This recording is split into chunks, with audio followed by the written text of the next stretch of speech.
Well, hello everybody. Here we are. First Sunday of Lent this year. And I'm curious whether you all have any Lenten intentions. I shared in my note that went out in this month's newsletter that when I was a boy, I gave up chocolate for Lent one year, except for that one accidental M&M. And when I was in college, I gave up hot water one Lent. I took cold showers every day. It certainly boosted my level of gratitude for every subsequent hot shower that I've taken ever since. And this year I went for the Holy Grail, y'all. I gave up coffee. So, wish me luck. So far, so good.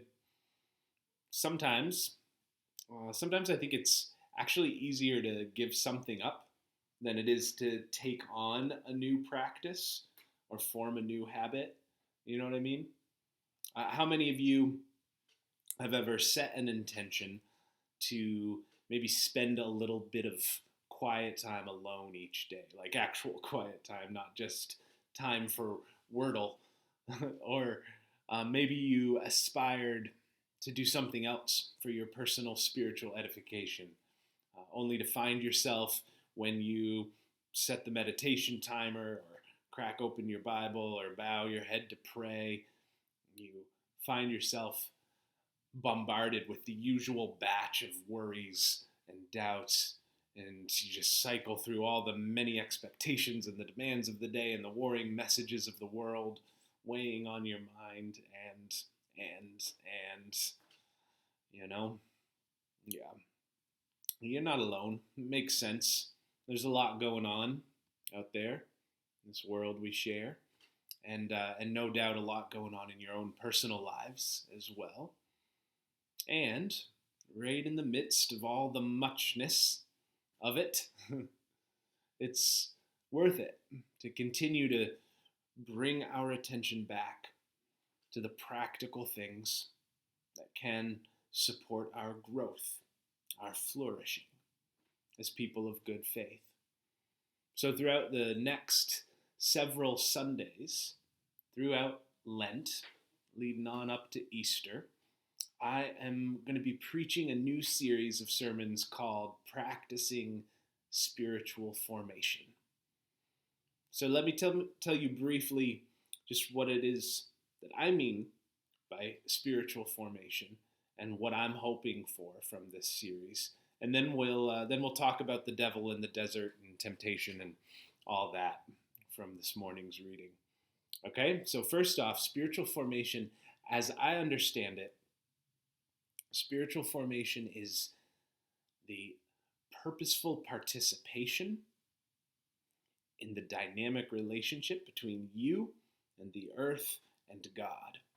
Purposeful participation in the dynamic relationship between you, the earth, and God. And we engage in spiritual formation practices for the sake of personal growth and for the sake of an increased capacity to contribute good in this world.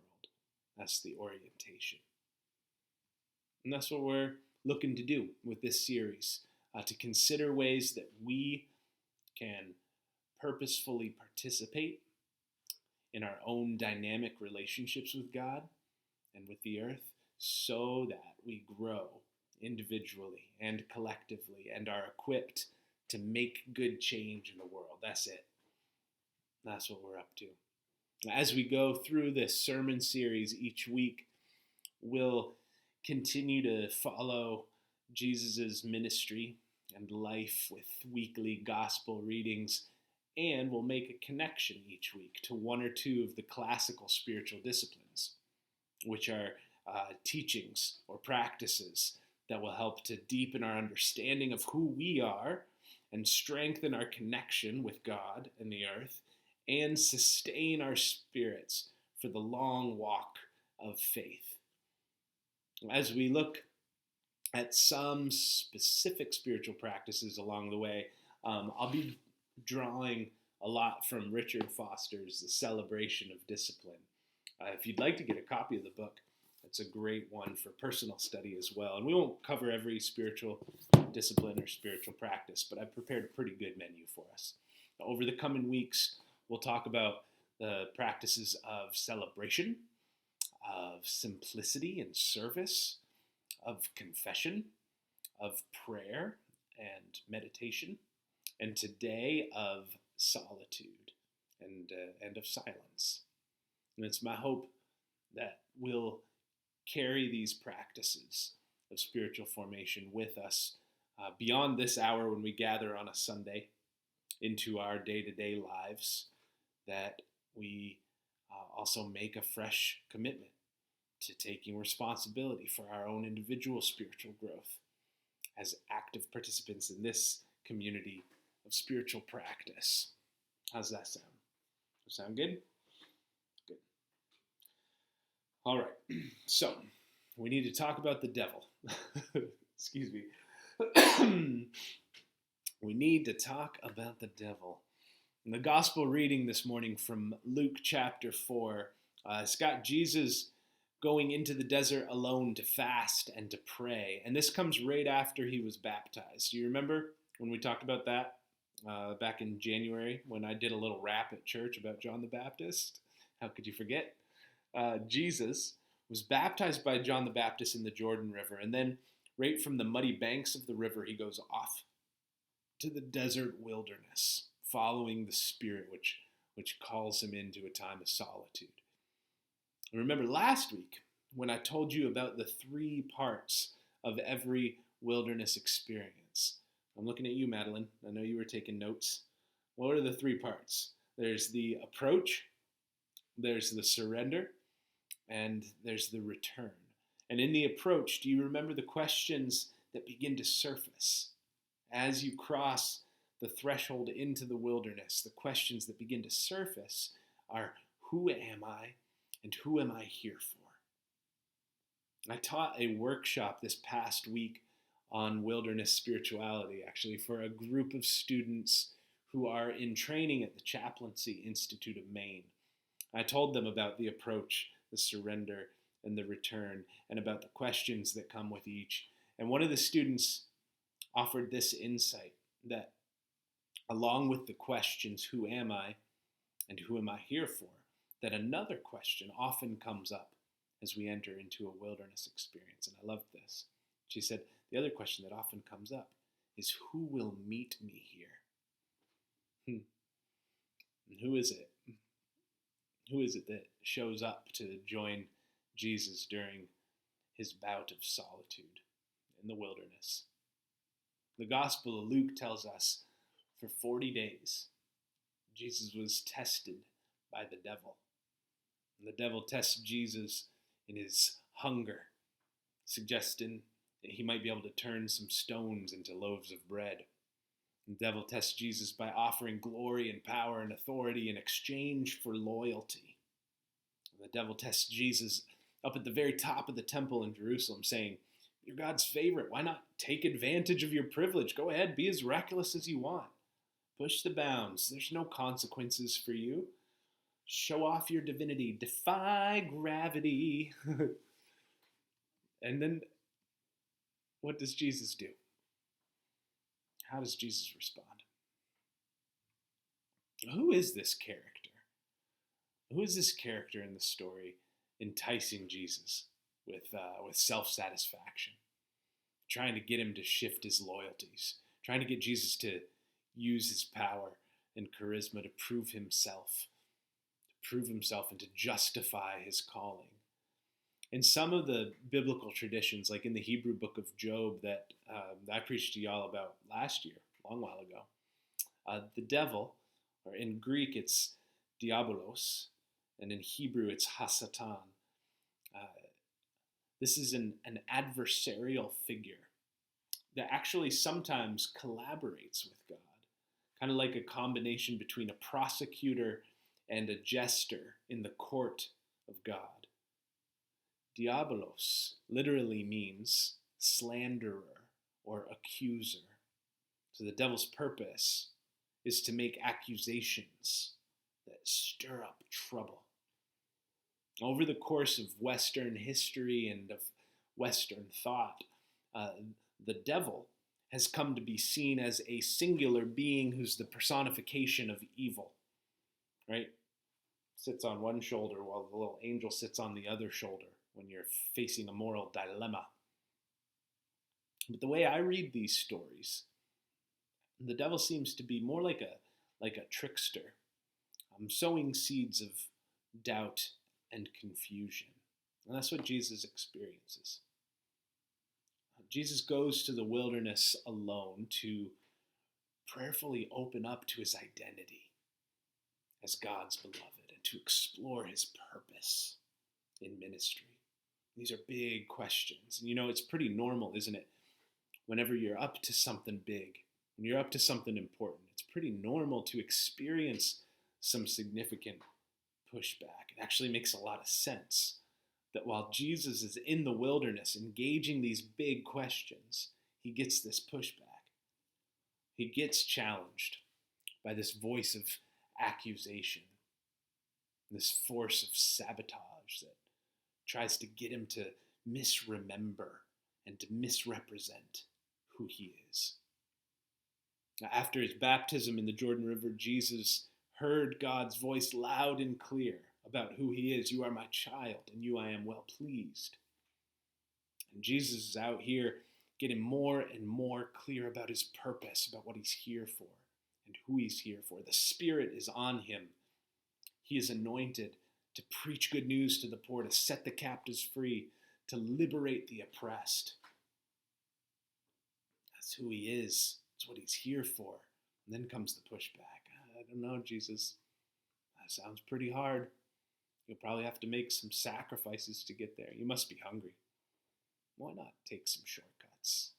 Better yet, rather than wasting all your power and all that sacrificial stuff, why not just use your power and your charisma to build up your own celebrity and influence? How about we rule rather than serve?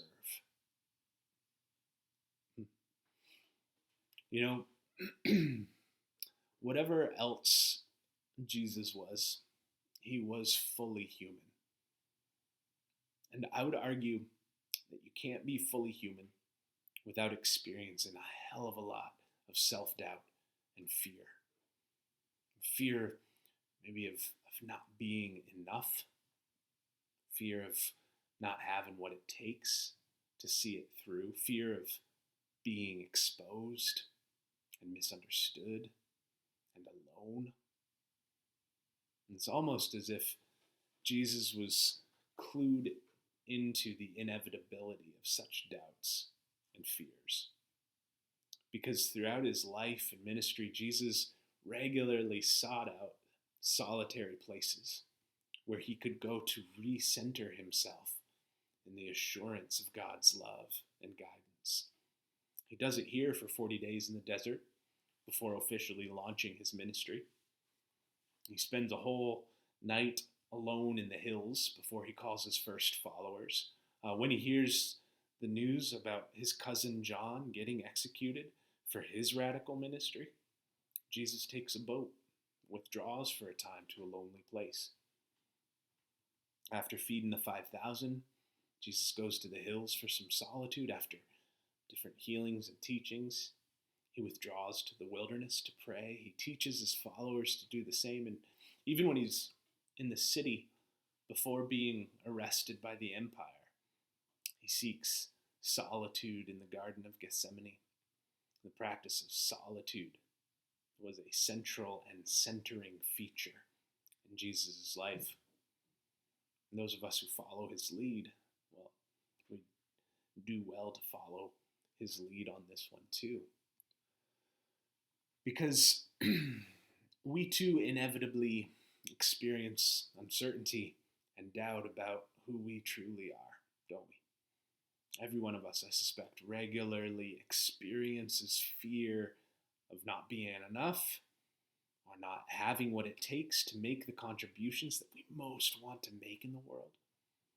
We can count on doubt and fear and confusion and uncertainty to show up with its accusatory tones. That's why it's beautiful to be able to count also on a consistent practice of solitude, where we remember and recenter in who we are and whose we are and what we're here for. So, before we close out today's sermon and head toward the rest of the week, I want to share with you some highlights of what I've learned about the spiritual practice of solitude, what it is, what it isn't, and then I'm going to give you just a few practical ideas about how you can build up or deepen the practice of solitude in your life. So to start with, every spiritual practice is meant to set us free from something. Every spiritual practice is meant to set us free from something, to give us some freedom fruits. The practice of solitude, it sets us free from loneliness, actually. Sometimes solitude is conflated with loneliness, but whereas loneliness is an experience of inner emptiness, true solitude is an experience of inner fulfillment. In the practice of solitude, it also sets us free from fear. By practicing solitude, we become less afraid of being alone because we ground in the divine presence and in the interconnected wildness of this world. And we begin to recognize that we are not, in fact, alone. And we become less afraid of actually being with others because by cultivating an inward attentiveness, others do not have undue control over who we know ourselves to be. As I said before, a lot of what I'm offering here I've learned from Richard Foster's work. One of the things that Foster points at in relation to solitude is that whether alone or among people, we always carry with us a portable sanctuary of the heart. So solitude is ultimately an inner posture of silence. It's possible even when we are surrounded by people, just as inner chatter and chaos are possible even when we are alone. Dietrich Bonhoeffer wrote in his book, Life Together, he wrote, "Let him who cannot be alone beware of community. Let him who is not in community beware of being alone. Each by itself has profound pitfalls and perils." We need community and solitude. In solitude, we seek to be set free from the incessant needs for the affirmations of others, and also set free from a susceptibility to the manipulations of others. But it's also important to remember that the purpose of solitude is not simply to get away from people.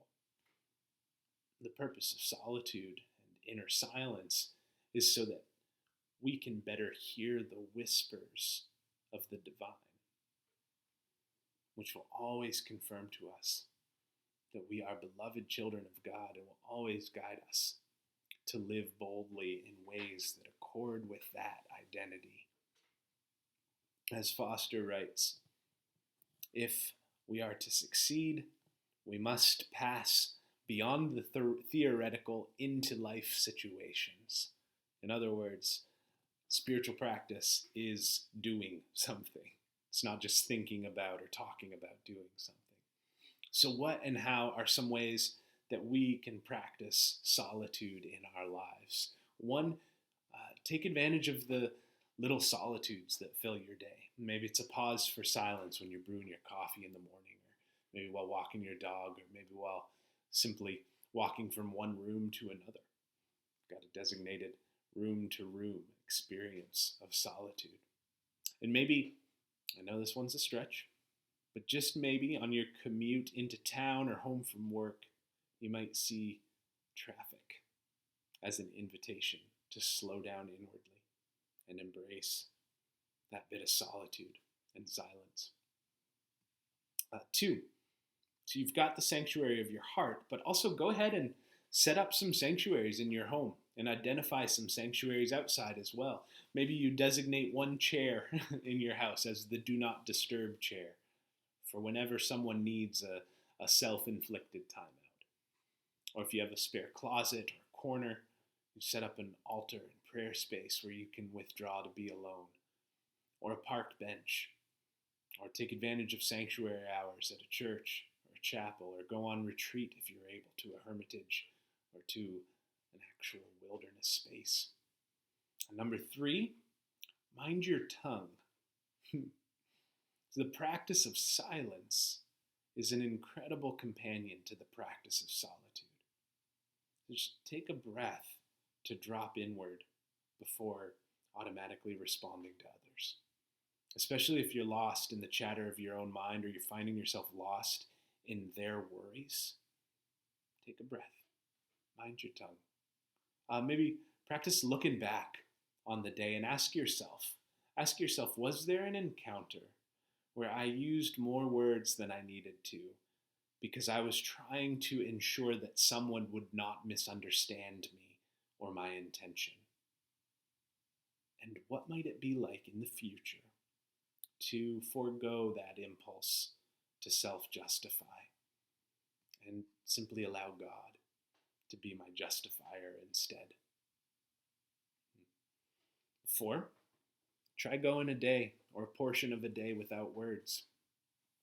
5, regularly every 3 or 4 months, say, set aside a half a day for the purpose of reorienting to your life's intentions and to set some realistic but nice and stretchy goals for yourself. How you want to be in your relationships, in your work, in your community, in your personal growth. Now, as you practice, as we practice, let's remember that we engage these practices not for spiritual formation bragging rights, but for the freedom fruits. We practice solitude and silence for freedom from loneliness and fear, for freedom from the manipulations of others, for freedom from the incessant need to self-justify and explain, for freedom to better hear the whispers of God, for freedom to move through life with clarity of heart, for freedom to be with others fully, attentively, lovingly. So may we root down with practices of solitude, remembering who we are and centering in the loving assurance of the divine so that we can branch out into our world, sharing the fruits of our own spiritual formation. Amen.